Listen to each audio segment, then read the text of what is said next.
Adolf Hitler is easily one of the most recognized names from history and has come to mean almost a crazy ruler that causes its country to do crazy and evil things. But what I want to do in this video is kind of understand how he got to where he was, or at least begin to understand how he got to where he was. So just to start at the beginning, he was born in 1889, and he's actually Austrian by birth. Austrians are Germans ethnically, and they speak the German language, but they were not part of the German Empire. But at the break of World War I, so this would be in 1914, he volunteers for the Bavarian Army. So at this point, he's 25 years old. Bavaria was part of the German Empire.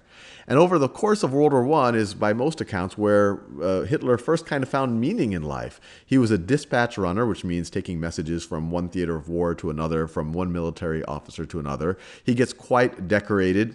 He gets wounded in battle. And at the end of the war, which him and frankly a lot of the military leadership of Germany blame on being on kind of the traitors of the civilian traitors, as we remember, as we kind of enter into late 1918 in October, you have the revolution in Germany.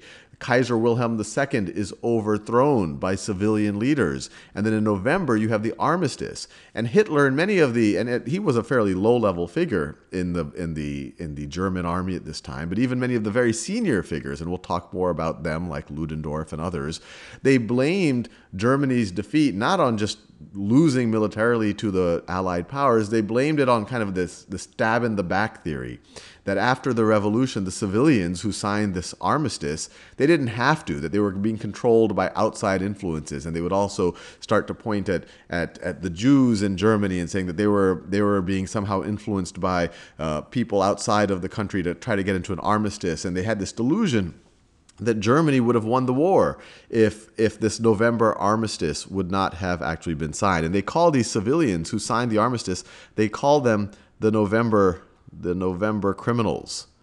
November criminals for betraying the German nation. So you can imagine after the end of the war, he found so much meaning in the military that Hitler stays in the military. And just to get a big picture of what happens, we already know you have your October Revolution. Germany becomes a republic. They start drafting a constitution. At the same time, they start getting in the Allied powers in Versailles start dictating the terms of peace. In June, you have the Treaty of Versailles comes into effect. And we've already talked about this, but Germany loses a significant amount of its territory. It has to pay reparations now. And maybe most humiliating for the Germans, the full guilt of the war is placed on Germany's shoulders.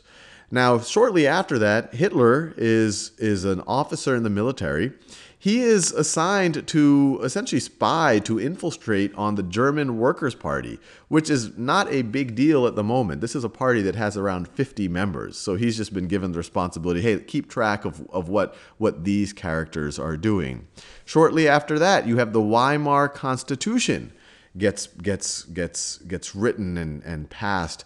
And the whole reason why it's called the Weimar Constitution is that it was drafted in the town of Weimar. And this is the constitution now of the German Republic, which would be known as the Weimar Republic because it's based on the Weimar Constitution, which was drafted in the town of Weimar. And even though Hitler joined in 1919 as kind of to spy on these guys, he's actually quite impressed by the German Workers' Party, which is hugely nationalist, which is it's in line with this whole blaming World War I's loss on these November criminals, these civilian leaders who betrayed the German army. It's anti-Semitic, it's anti-Jewish, it's anti-communist, and it's anti-capitalist. And it's interesting here because a lot of times when people talk about things, people like Nazis and fascists, they often talk about them as these far-right parties.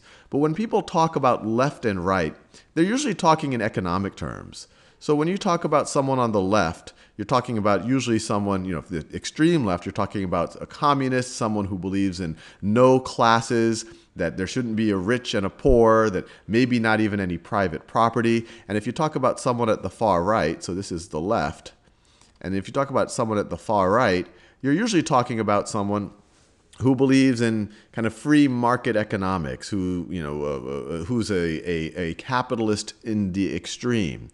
And the nationalist philosophy, and as we'll see, the fascist philosophy coming out of Italy, and the Nazi philosophy that would come out, that the Nazis essentially are what the German Workers' Party would evolve into, it was different than either one of these. This was actually all about your nationality, and in particular, from their point of view, their race as being a stronger race, as the government being a strong government that's all about the promotion of that race, all about the expansion of that state, which is based on its race's power, about the purity of the race. So to a large degree, they were against a lot of these kind of these extreme forms of either left-wing Marxist communist philosophies or even pure capitalism.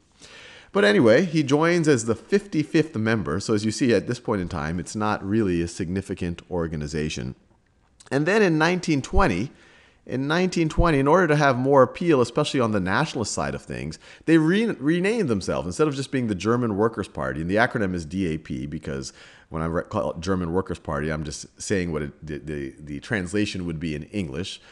But then in 1920, they changed their name to the Nationalist Socialist German Workers' Party, or the NSDAP. And the word Nazi comes from nationalist, the way it was pronounced, and I'm sure I'm going to do it wrong, National. So you can imagine the National, if you just say the first part, you would pronounce it as Nazi. And early on, even in 1919 and especially in 1920, Hitler gets recognized by the party leadership as someone with very, very powerful oratorical abilities. Every time he makes an argument, he gives a speech, it seems like people are listening. And so he gets more and more pull and sway in the party. He actually is the individual who designed the logo for the Nazi party, put this swastika right over here. And the swastika is really an interesting symbol. We now associate, it's almost a scary symbol for those of us in the West, because it represents all of what the Nazi party ended up representing. But it's actually an ancient symbol that comes out of Hindu traditions. It comes out of kind of traditions out of the Aryan traditions. And this whole myth that Hitler constructed was about this Aryan race, which was the superior race, which was the cause of everything, all of the advancement that civilization has ever done. He was, and he considered the Germans as kind of the pure version of the Aryan race. He was a little bit confused. The Aryans are much more aligned. Persians are much more indicative of Aryans and even Indians. But the swastika was a symbol of auspiciousness, of good luck for the Aryans. And if you go to a Hindu temple, you might see a swastika. It does not mean what you think it means. It means actually something very positive. But Hitler adopted it. He actually wanted it to replace the cross, because to him, it represented not a belief system. It represented a bloodline. It represented an ethnic tradition that he thought he viewed the Germans as being the purest versions of. So it's a very fascinating symbol. And don't get scared if you see this used by Hindus or some other tradition. They don't mean it in the Nazi sense.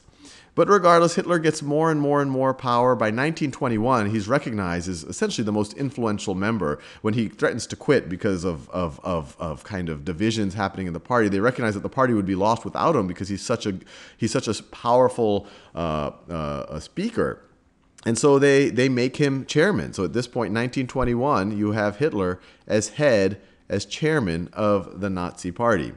And as time goes on, he's giving more and more speeches. He's able to attract more and more people to the party, although it's still a very small party. We're talking in the hundreds of members and now the thousands of members. And while this was happening in the early 20s, the conditions in Germany itself continued to deteriorate. Weimar Germany in particular is deteriorating economically.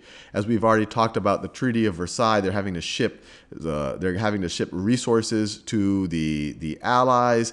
In order to pay reparations, the Weimar Republic is essentially just printing money, converting it into other currency, and then paying the reparations with that other currency. And it's one of the most famous examples of just hyperinflation. This is the value of one gold mark and paper marks. So the paper marks was the currency of the Weimar Republic. And you could see that as you go, especially from around 1919 and 1920 to 1922 and 1923, it was devalued not by a million, not even by 1,000-fold, a millionfold, or a billionfold. It was devalued by nearly a trillionfold. So the paper was just becoming worthless. This was causing huge instability in the economy. And you have multiple attempts at overthrowing the government. Hitler wasn't the first. Multiple putsches, and I know I'm mispronouncing it, were attempted. Putsch is the German word for coup d'etat. And so as you get into 1923, Hitler himself feels emboldened. Multiple attempts were made. In 1922, you have Mussolini does the March on Rome. The fascists come to power. So he sees that as an example. So let me write that down, and we'll do another video on that. March on Rome.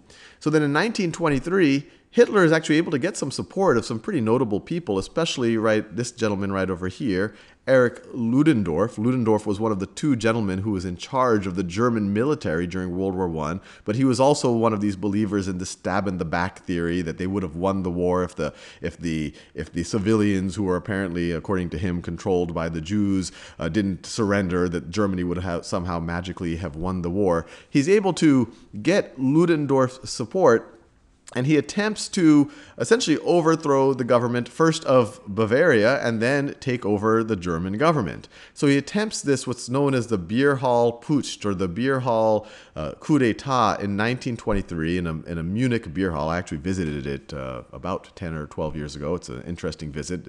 It usually is on the tourist map when you go to Munich. And it's a failure. He had Ludendorff's support, but it's a failure. They try to march on the next morning after the failed beer hall putsch, and a bunch of Nazis are actually shot and then arrested, including Adolf Hitler. And so by 1924, he is thrown in prison. And while he's in prison is when he dictates his beliefs and his autobiography in Mein Kampf, which is translated as My Struggle. And it's an interesting document to look at. It's actually banned in some countries and not in the US, and it's available on the web.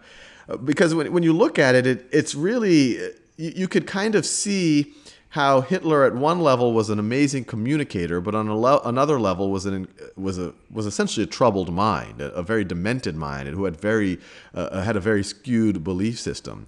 But this passage right over here is one of many in the book that kind of encapsulates his views of the world. If we pass all the causes of the German collapse in review, the ultimate and most decisive remains the failure to recognize the racial problem, and especially the Jewish menace. So he's seeing this lack of racial purity, and somehow the Jews are keeping the Germans from winning wars. The defeats on the battlefield in August 1918 would have been child's play to bear. They stood in no proportion to the victories of our people. It was not they that caused our downfall. No, it was brought about by that power which prepared these defeats by systematically over many decades robbing our people of the political and moral instincts and forces which alone make nations capable and hence worthy of existence. In heedlessly ignoring the question of the preservation of the racial foundations of our nation, the old Reich disregarded the sole right which gives life in this world. And if you read a lot of it, all he talks about is the reason why Germany lost this war, the reason why Germany was in the position that it's in after World War I, this humiliating position, isn't because it didn't have the most powerful military, isn't because the Germans aren't the most powerful race in the history of humanity, the purest descendants of the Aryan people. It's because they weren't pure enough. It's because they allowed themselves to somehow be muddied racially. And so it's this huge mythology that he constructs. It starts with the assumptions that the Germans, left to their own devices, would not have left this war, and he obviously starts to blame it on other causes, including somehow not being racially pure.